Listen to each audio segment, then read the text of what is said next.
আমি শিল্পী হতে চাই, স্বরলিপি শিখি নাই, কেমনে শোনাবো আমি গান ও ভগবান, কেমনে শোনাবো আমি গান।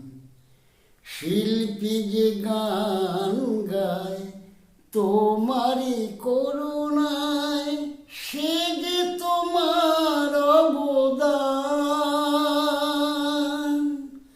পারি না সুর মেলাতে, আসে না সুর গলাতে, পারি না সুর মেলাতে, আসে না সুর গলাতে, পারি না দিতে গানে টান ও ভগবান, কেমনে শোনাবো আমি গান।